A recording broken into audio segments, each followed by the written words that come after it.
He's not just an operator, he's a startup builder, a turnaround specialist, Mr. Pravin Manchalwar. From molten steel to market heat, my journey taught me that if you can stand the heat, you can shape the future. So, starting with people before processes, it's something we often hear about but rarely see done so thoughtfully.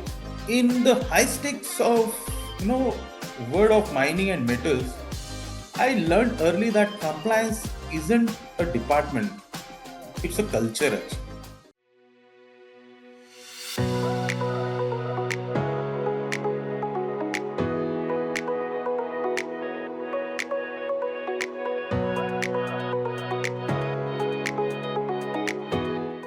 Hey everyone, welcome back to another episode of FaceTime with Leaders powered by Directors Institute World Council of Directors. I'm Charu Mehra, and today we are diving into a world that most people never get to hear about up close. But it quietly powers entire economies: mining, metal, steelmaking, logistics, and high stakes industrial leadership. And who better to take us inside that reality than our guest today, Mr. Pravin Manchalwar. Mr. Praveen is a seasoned business leader with 32 years of experience across the mining and metal industry. He's led at every level, from plant to boardroom. He's worked in steel, ferroalloys, foundry solutions, cord wire technology, international sourcing, exports, turnaround operations, and large scale logistics. He's not just an operator, he's a startup builder, a turnaround specialist, and a value selling expert, and a growth strategist. Today, as Vice President, Marketing and Logistics at MSPL Limited, part of the Baldota Group, he manages the commercial and logistics engine for the company's iron ore and pellets business, the line of business that contributes nearly 95% of the total group turnover, to the tune of thousands of crores. Mr. Praveen, welcome to the show. It's an absolute pleasure to have you here today. How are you doing? I'm doing good. Thank you very much, Charu, for a very warm welcome, and I'm looking forward to this particular interview. Great. Looking forward to having a great conversation with you today. Pleasure. All right, so let's get started. Let's start with your journey. You worked across steel, alloys, ferro alloys, mining, pellets, logistics, and you've helped build and transform businesses. But take us back a bit. Can you share how you got started in this field and how your journey evolved over the years? Of course. Thank you very much, Charu. The pale yellow glow of molten steel at 1600 degree centigrade. I hope no common people experience this, but I feel opportunities that I witnessed that liquid steel at 1600 degrees centigrade. It's like staring into the heart of industrial fire. That glow shaped my career and my mindset.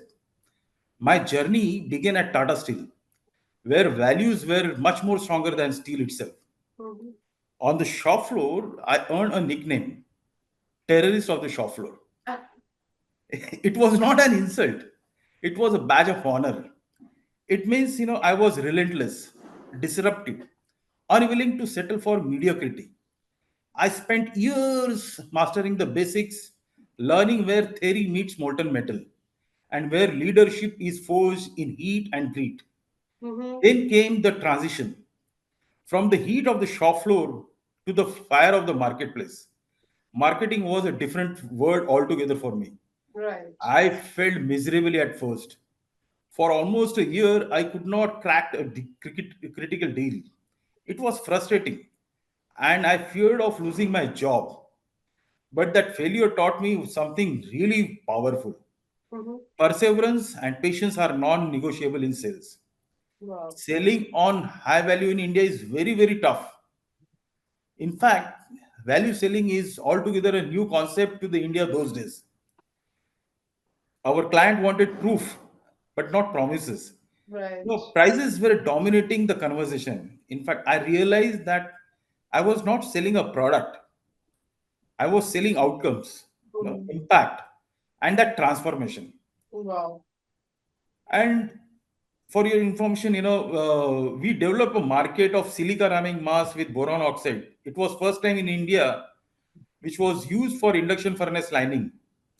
That was in association with Allied Mineral Product USA, and in 2002, which has proved cost-effective solution with proven operational efficiency.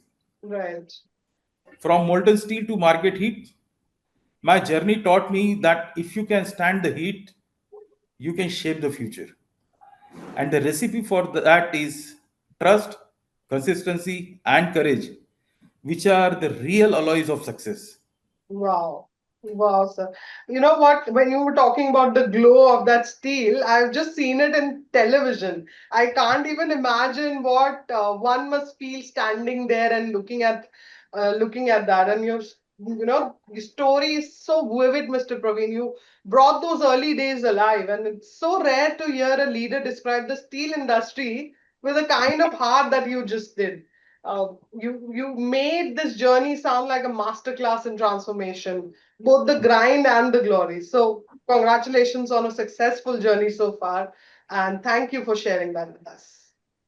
Pleasure, madam. So you worked with startups, promoter-led businesses, and established industrial organizations.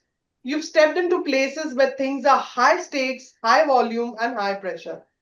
When you step into a company and begin your work, whether it's marketing and logistics for iron ore and pellets or turning around a struggling unit, what's the first thing you focus on? Usually, whenever I walk into a new setup, I don't begin with the numbers or targets. Right. I begin by observing the mood, the rhythm, the pulse of that place. Every unit has its own heartbeat. Absolutely. And especially under one pressure, I don't rush to fix things. I listen first. You don't treat a patient before understanding the symptoms. Right. So, my first move always is diagnosis before prescription. I starts by understanding the business context. Hmm. Whether that model is commodity driven, like iron ore and pellets, or Right. is it a value added? Where does that company make money, or where does it bleed? Then comes, the current state of assessment. Right. I try to understand the financial health of the organization by knowing cash flow, working capital, and debts. Hmm. I also try to understand operational bottlenecks like supply chain issues, production inefficiencies, and logistics. I assess the market positions. Where are the customer base? Right. Well, how is the pricing power? And then competition. In every turnaround, I know there are few pressure points causing most of the pain. Try to understand, cost overruns or delayed shipments. Right. Sometimes, customer churn, compliances issues, so on and so forth. But diagnosis isn't just about numbers; it's about people also. So I try to build, that trust and clarity by talking to promoters, senior managers, frontline team. I uncover hidden constraints, and cultural dynamics Hmm. that no spreadsheet can show. Then I also look for the quick wins, small changes, that improve cash flow or boost Right. morale and signal progress. Speed always matters in turnaround, madam. Hmm. Finally, I set up a real-time visibility, dashboards for production, sales pipeline, and logistics. Because without data, decisions are blind. Absolutely. Whenever I'm there in my first 30 days, they are not about chaos. They are about clarity, Right. and clarity is what turns struggling business into resilient one. Absolutely, absolutely. The that is such a grounded approach, Mr. Praveen, starting with the heart of the business, which I believe are the people. People are the heart of the business. So starting with people before processes, it's something we often hear about, but rarely see done so thoughtfully. So you make business transformation sound so deeply human. So thank you so much. And this is what separates leadership from management. So thank you for sharing that with us. So you've worked on promoter-led companies. You've been a CEO and now you manage a critical revenue and logistics function for one of India's well-known names in iron ore and pellets. When you step into a company and begin your work, especially in a high stakes environment where margin, contracts, logistics, and compliance all intersects, what is the first thing you focus on? What is the biggest challenge you typically face on those early days and how you overcome it? That's a wonderful question, Charu. When I step into new organization, I don't just see the dashboards and the numbers. Right, I focus on pressure in people's eyes, expectations from promoters, and a system waiting for rhythm. Especially in promoter-led high-intensity operations, my first priority to is to understand, the pulse of the business. That means, diving deep into the commercial engine of the business, how that, revenue flows, right. where margins are made or lost, Mm-hmm, how contracts are, structured, and those are executed. Specifically in sectors like iron ore and pellets, mm-hmm, logistic is not just a support function, it's right. strategic mover. Absolutely. But clarity doesn't only come from the reports, Okay. it comes from conversations. Mm-hmm, So I listen first. I meet with those frontline team members, right. vendors, Mm-hmm, legal guys, finance people there, and operations to uncover that bottleneck, which slows down the progress, the hidden cost of inefficiency, basically, where compliances, feels like a burden instead of a safeguard. right. This approach is not theoretical, actually. It's Mm-hmm, proven. right. I will share a wonderful experience of mine. In 2006, I introduced a high cal pure calcium code wire in India Okay. that was brought in by Injection Alloys Group, which was a UK based company. Mm-hmm, They used to use, 1 sheet thickness against a bold shift from the conventional zero point 0.4 sheet thickness. Now, what has done it to the industry is it has changed how calcium was added to the steel. okay.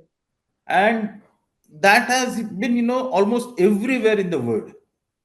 Specifically in India, all the big steel makers, JSW Steel, Tata Steel, SR Steel, those days, all of them were using. Okay. That impact, I realized that it was a transformational impact. The profitability, we it has helped us a lot because we improved upon the production efficiency. Right. Customer also gained value with better performance and the yield, what they got it from our product. And our company has also achieved industry differentiation, Mm-hmm, leaving outdated, competitors behind. right. But to be very honest, but my real strength, lies in how I lead through uncertainty. Okay. Every business I walked into had its own storm. The key isn't is was not to fight the storm. Mm-hmm, It was to find the calm inside it. right. That calm is where clarity, people, and results align. And that's where I build trust, not by shaking the sheep, but steadying it. Wow. Wow, wow. That was so beautifully said, Mr. Praveen. You make complexity sound calm. The way you connect trust and transformation really stands out. And it's so rare to hear someone describe industrial leadership with that kind of balance. It feels like management, and it feels less like management and more like, like you're orchestrating the whole thing. So kudos on that, sir. Thank you, Bharat. So you've been a technical control officer, a production manager, a managing director, a turnaround leader, a CEO, and now vice president overseeing pricing, logistics, contracts, compliance, and stakeholder alignment. Most careers don't travel that arc. What do you think helped you move from execution to leadership and from leadership to accountability at board level? In fact, I was really fortunate how my career has taken shape. I've seen one thing, while most careers follow a curve, my career followed a climb. Yes. Uh, I remember when I began as a technical control officer, where precision and pressure were daily, companions actually. Right, right, I was not just managing a task, I delivered outcomes, the production targets, then quality metrics, compliance thresholds. I own all of them.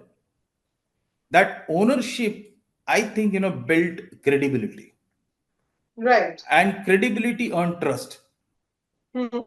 And when you have that trust, that became the bridge to my leadership, in fact. Wow.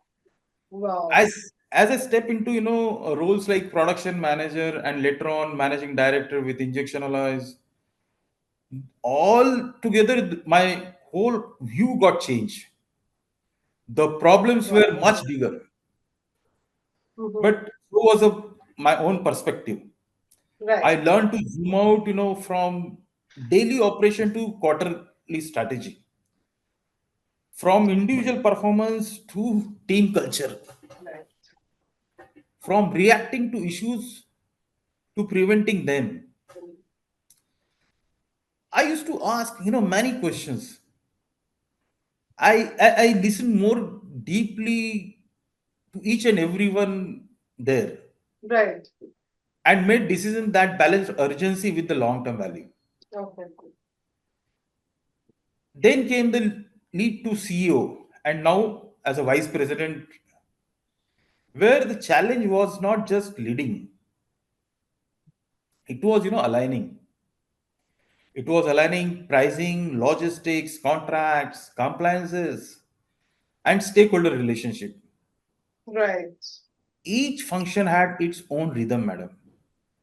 And my role was to make them sing in a harmony. Right.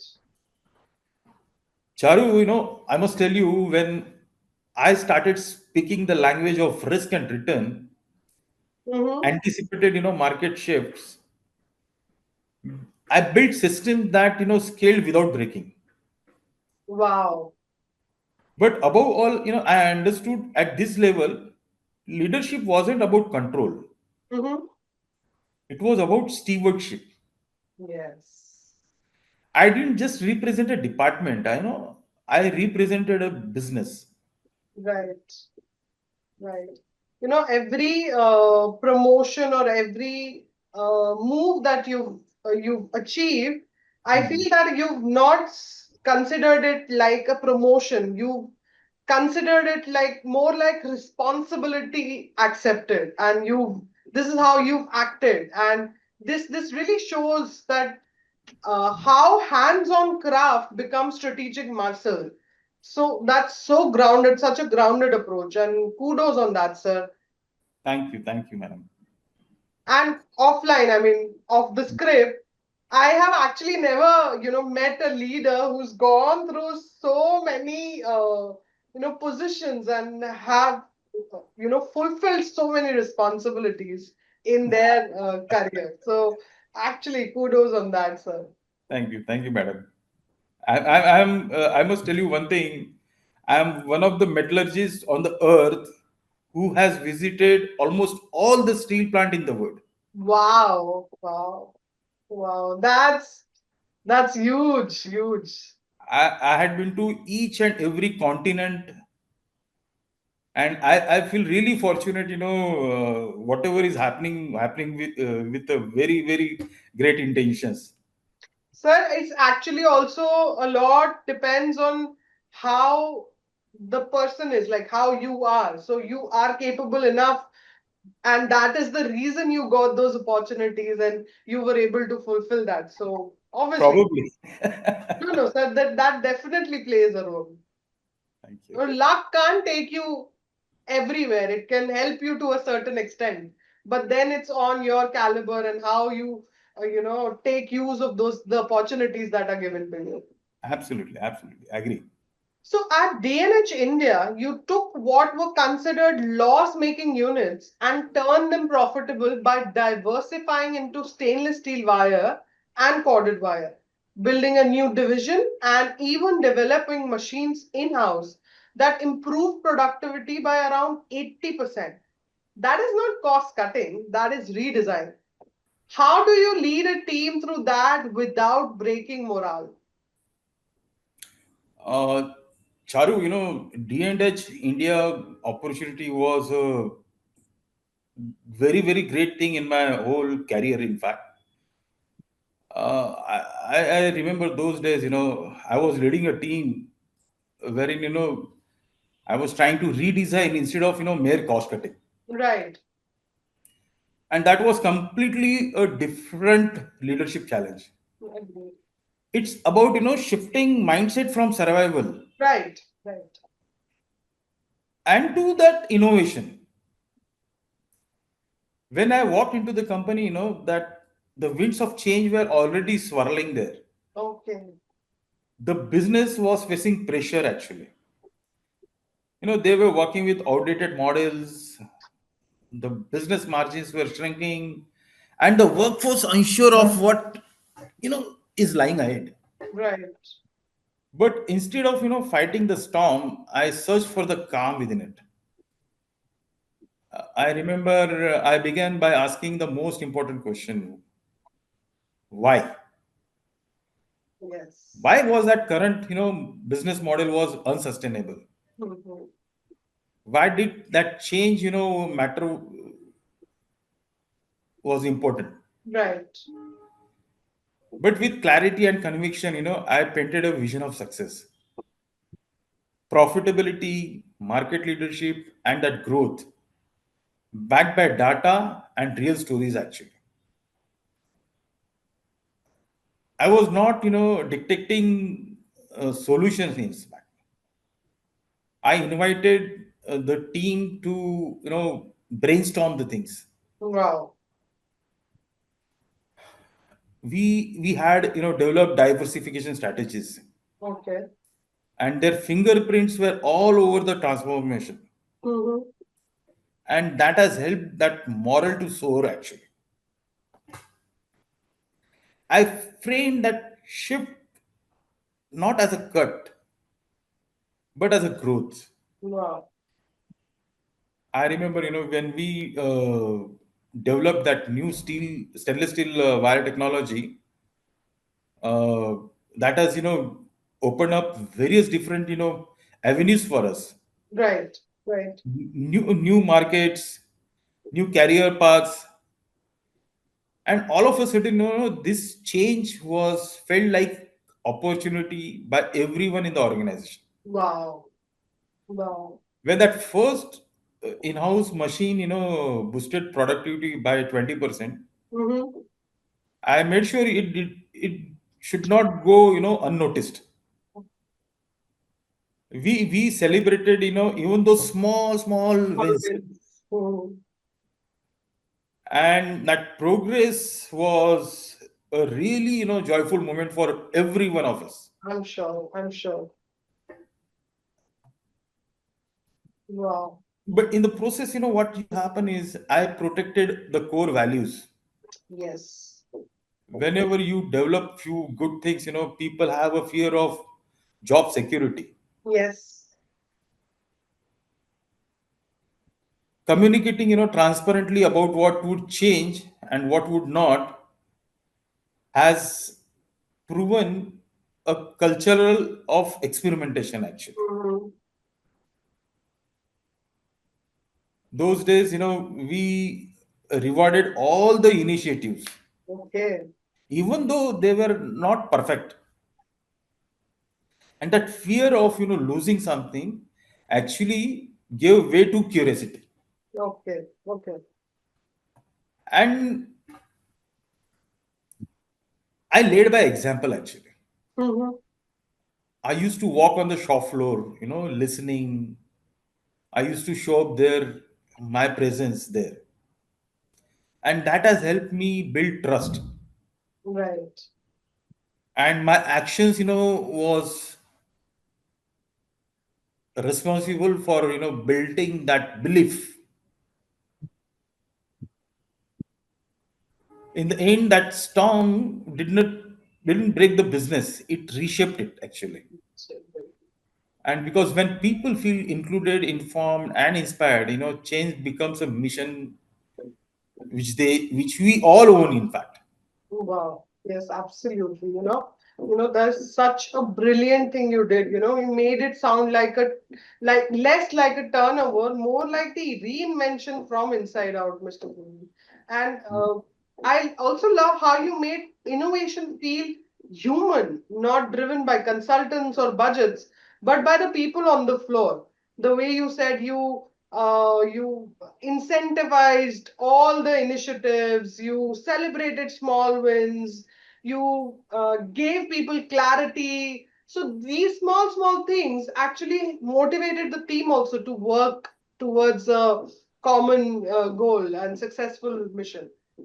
Charu, I would like to, say here a famous quote by uh, Virgin Atlantic CEO Mr. Branson. Mhm. He says, if you take care of your people, they will take care of your business. Right, right. That His is a name is wonderful Richard Branson. Richard Branson. Yes. Wonderful, sir. Thank you for sharing that with us and congratulations on that successful turnaround. Thank you, madam. All right, Mr. Praveen, it's time for a rapid fire round. Short questions, quick answers, don't think too much. Just say the first thing that comes to your mind. Ready? Yes. All right, let's go. First one. What's the first thing you do when you wake up in the morning? Uh, I usually, take a stock of everything which is lying ahead and then review my priorities for the day. Wow, okay. All right, next one. One thing you can't start your day without. A black lemon tea Ah, and 10 minutes of quiet reflection followed by morning walk for 45 minutes. wow, that is nice. That is nice. Really, healthy habit to follow. Okay, what's your go-to comfort food after a long day at work? Simple dal, rice, and leafy vegetables, or sometimes fish, or Home anything. food. Yeah, home cooked food, Hmm. and or anything light early around 7:30 p.m. Okay, all right, nice. Okay, one habit or hobby that instantly relaxes you. Playing badminton and ludo with my mother and wife, Oh wow, that is so nice. and taking a long walk or drive, outdoors at times. Wow, wonderful. Okay, next one.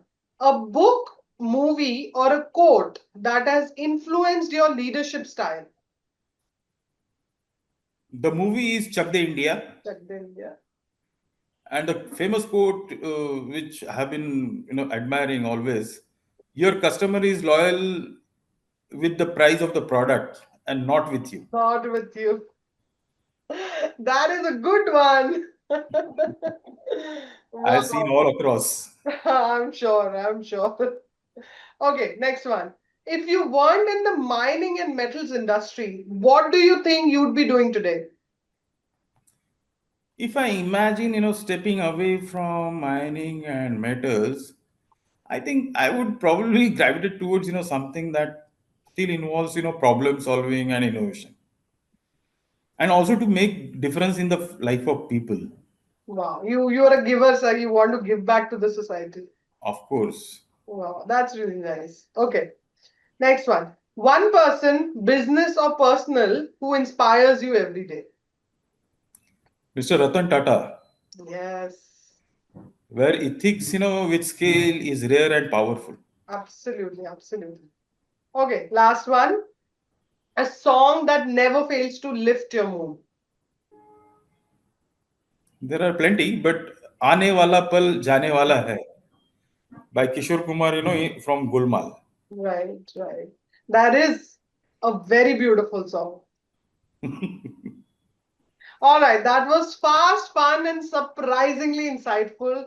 It's always great to see the lighter side, more personal side of someone who's led through so many complex and high pressure roles. So, thank you for being so candid with us, Mr. Praveen. Pleasure, madam. So, Mr. Praveen, the mining and metal sector has seen its share of controversies, from illegal mining cases and environmental violations to corporate investigations that shook public trust. You personally worked in senior roles where compliance and transparency weren't just buzzwords, they were survival factors. Absolutely. So, when you look at some of these big industry scams and governance failures, whether you're in India or globally, what do you think is the biggest lesson for today's leaders? Charu, no, I would like to share a wonderful experience of mine in Bellary hospital sector. Mm-hmm. I witnessed the fallout of illegal iron ore mining in Bellary, Karnataka. I remember where this global iron ore prices were soaring in 2006 and 2011. Okay. That drove unchecked exploitation from the mines. Okay. Mines were operating without permits, Oh. and royalties were dodged actually. Mm-hmm. And political coalition enabled large scale tax evasion. Okay. The result was, arrest, public outrage, and that Supreme Court, crackdown on illegal mining. Right. In fact, the repercussions of same, even today also we are witnessing. Mm. And uh, this was just not a cautionary tale as such. Okay. It was a turning point for iron ore and mining industry. All right. In the high stakes of world of mining and metals, I learned early that compliance isn't a department; it's a culture actually. Absolutely. I realized that shortcuts may deliver short-term gains, Mm-hmm. but they destroy long-term credibility. Yes. In industries where license, communities, and sustainability matter, ethics is not optional. Right. Right. It's existential. And through years in senior leadership, I came to embrace three very important truth actually. First of all is ethics, which is a strategic advantage. Right. Trust with the regulators, customers, and employees becomes your strong currency actually. Mm-hmm. Then I also embrace accountability. Starts at the top. Culture mirrors leadership. In fact, Right. Right. if the tone prioritizes results over rules, Agreed. and which every organization to follows. Absolutely. Absolutely. Again, one more thing which is very very important is crisis actually reveals character. Integrity has to be improvised under pressure. Right. Right. It must be embedded there in the process. Absolutely. Agreed. Today I see that ethical leadership as a foundation of industrial resilience actually. Right. Right. It's not just about avoiding penalties. Mm-hmm. It's about earning the license to operate, Right. Right. building that long term sustainability, and attracting that talent which values transparency. Agreed. Agreed. In my view, industrial relationship And leadership isn't just about operational excellence. It's about creating culture where ethics and accountability are non-negotiable. Absolutely, absolutely. And I think whatever you said doesn't just apply to your industry, it's everywhere, Yes. everywhere. And that perspective was very frank and necessary. And it's I guess at the times when such incidents happen, they reveal more about leadership than a normal day would. And what also struck me was how you frame governance and integrity as an operating choice, not just a checkbox or a PR issue that's the distinction board needs to hear. So thank you for sharing that frank perspective with us. Thank you, madam. So, Mr. Praveen, you're now a part of Directors Institute World Council of Directors, a platform that's shaping how modern boardrooms think and act. What made you decide to join the institute, and how has that experience influenced your approach to leadership and governance? Charu, it was just definitely not a tick box on governance. It was a deliberate step toward transformative leadership. Right, I strongly believe that modern governance has evolved over a period of time. It was no longer just about compliance. hmm, I think it was about strategic foresight, ethical leadership, right, and I also think that creating a sustainable value is also important for any business. right, right. And the institute offered more than frameworks. Actually, it provided a global platform to learn, share, and implement best practices that prepares board for the complexities of today's business environment. Right. As I immersed myself in this network, my leadership approach has deepened a lot. I embrace holistic governance, Okay. shifting focus from short term metrics to long term resilience, Hmm. ESG integration, and stakeholder trust. I lean into data driven decision making, Wow. using analytics technology to enhance risk oversight and performance. Hmm. I champion inclusive leadership, Right. encouraging diversity of thought, fostering transparency in boardroom discussions. Then I also believe I align strategy with the future with Okay. innovation, sustainability, and global standards Right. Right. become central to my governance lens. I think for me the Directors Institute was just mm, an educational experience. It was a transformational one. Right. It helped me lead not just effectively today, but with a vision for shaping governance in the years to come. Right. Right. Wow, wow, wow. That is a wonderful feedback. And you joined the institute not for the certification or the badge value, but to sharpen how boards actually behave. And that clarity comes through. I've throughout the interview, I could see that. And I also appreciated how you connected the learning to the actions that you've taken or you are. So thank you for that feedback. And it also inspires me that you have such an extensive experience, but you're still looking to enhance your knowledge, gain more skills. So congratulations on that, sir. And I wish you all the best for your future endeavors.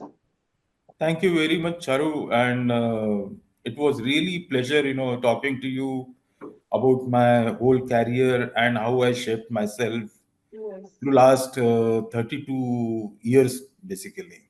Wow. Thank you very much for your time, and I will definitely, look forward to many more such kind of sessions in the future. Absolutely, sir. Thank you so much, Mr. Praveen. This has been such an insightful and inspiring conversation. What really stands out is how you blend strategy with integrity. How every story you shared today reflects leadership built on trust, ethics, and resilience. From turning around businesses to shaping organizational cultures, and now contributing to the next generation of board leadership through Directors Institute. Your journey is a reminder that great leaders don't just build companies, they build values that last. Thank you so much for taking the time to join us and share your business wisdom today.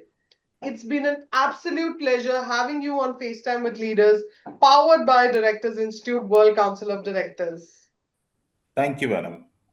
To everyone listening, I hope today's episode gave you a fresh perspective on leadership, governance, and the power of doing what's right, even when it's hard. I'm Charu Mehra, and until next time, stay curious, keep learning, and lead with integrity. Thank you. Thank you. Thank you so much for your time, sir. Thank you.